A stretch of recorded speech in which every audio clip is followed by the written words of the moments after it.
Hello everyone, today I'm here to do a book tag. I feel like it's been forever since I've done tag, but I just did one last month, so it is what it is. Today I am doing the summer reader book tag. It was created by Islands of Books. I will link them down below as well as the questions, but let's talk about summer because summer is in full swing and it is hot as it's hot outside, like insanely hot.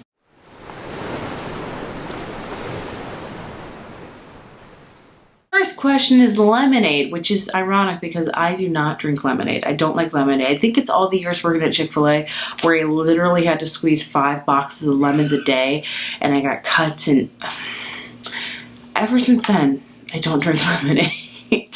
Anyway, pick a book that started off bitter but got better. For this one, I'm gonna have to go with Wicked Saints by Emily Duncan. For this one, I don't think it started off bitter, but I had a bitter taste before reading it, if that makes any sense, because I was really anticipating this book. Then reviews came in and they weren't the best, so I got that bitter taste in my mouth of like, oh, I probably won't love this, but I actually really enjoyed it and will definitely read the series. So I don't know if that still counts as an answer because I don't think it did start off a little slow, so I guess that counts. But either way, I had like a bitter taste in my mouth when I started it, and then it got better, so hence why I'm taking it for this answer. Question number 2 is Golden Sun. Pick a book that made you smile beyond compare. This one I'm gonna go with Red, White, and Royal Blue by Casey McQuiston because this book just made me smile from start to finish. It was beautifully told.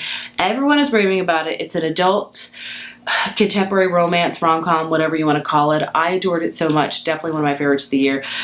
It gets a lot of hype, but it's well worth it in my opinion. Number 3 is Tropical Flowers. Pick a book set in a foreign country. Oh boy. I have one. I have a lot probably, but not as good. Carry On by Rimple Roll. This is set in England, I'm pretty sure. This is another book that also makes me smile from start to finish because Simon and Baz are the literal best. Like, I'm so excited for Wayward Son. Like, I can't believe I finally read this and I can now be like so excited for Wayward Son. It is here. It is here. I have accomplished that in my life. Tree Shade. Pick a book in which a mysterious or shady character was first introduced. Ooh, You by Carolyn Kepnes. I don't have it because I gave it to my friend who was in town recently and I was like, just take this because she loves scary books. I'm like, you'll love this. Joe was introduced definitely in a very creepy, mysterious way. He's a creepy character. I love that book. It's one of my favorite adult thrillers. Please check it out. Another character that was introduced in like a mysterious or shady way. I'm gonna have to say Vicious. Everybody from Vicious, particularly Victor, I would say, is definitely introduced in a very shady way. Another favorite book of mine. This is like an adult fantasy book, I want to say, but I love this one. All characters, I think, in that series are like introduced in a very like mysterious, ominous way. Beach Sand. Pick a book that was grainy and the plot was barely developed. Aurora Rising by Jay Kristoff and Amy Kaufman. I wanted to love this book so much, but the plot was not there for me.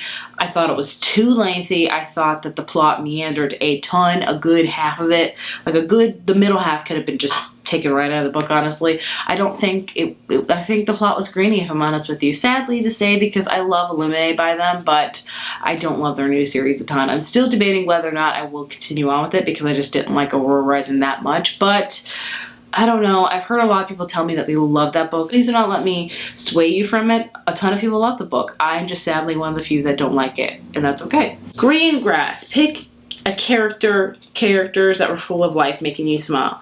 Oh, I can't pick Carry On, can I? Oh, you know what? Characters and the Rest of the Story by Sarah Dessen. This is a recent release, and I really enjoyed it. I loved all of her characters. One of my favorite things about Sarah Dessen books are her side characters, how she pays just as much attention to them as she does with the main characters. Like, sometimes with side characters, you don't get to know you just get to know their name, and that's all they're there for. They're just there to springboard the main character's feelings back to them. There's never any plot development with them. But with Sarah Dessen books, you get to see their lives and what's going on in their world, and I love that. So all the characters in this book were full of life, and I love them all. So I highly recommend this one. Watermelon. Pick a book that had some juicy secrets.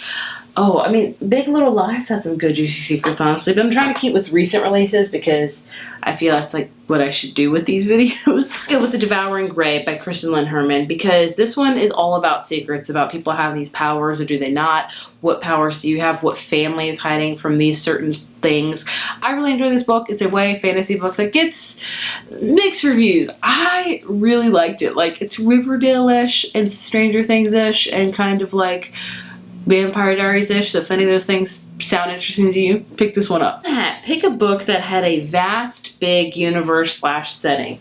For this one, I will definitely pick Illuminate by Jay Kristoff and Amy Kaufman. So that way they're getting a fair answer of like a book I didn't love, but this one I love. This one is told in space and it's definitely have a really big universe / setting because you go on multiple different ships and things are happening. So really enjoyed this one. One of my favorites. It's like a mixed media format book, so highly recommended. The audiobooks for these series are amazing. Listen to the audiobooks, trust me. The last question is barbecue. Pick a book in which a character is portrayed as a hunk. Do we have time for that? Because a lot of these books are. I have to go with Fixer Up because Travis was definitely represented as a hunk of all hunks. He was a baseball star. He was hunky. Everything about him, super hunky. I'd say if you want like a really good summer book that has a lot of like adult time, like a lot, emphasis on a lot, this is a great book to read. If you don't love that, do not read this book, trust you me. But he was definitely portrayed as a hunk. Like, I would like to meet him. And the last question is summer fun, and pass this tag on. This tag has been out for a while, so I'm not going to tag anybody, I know. But if this tag sounds interesting to you, do it. I consider yourself tagged from me to you. If you want to do it, go for it. I love doing seasonal tags. We all know this. I can't let a season escape without doing a summer tag or a fall tag. Who had money on that? I wonder if Heather is going to do a tag video for seasonal this summer. I'm here. I did it. I accomplished it. Either way, I hope you guys enjoyed, and thank you so much for watching.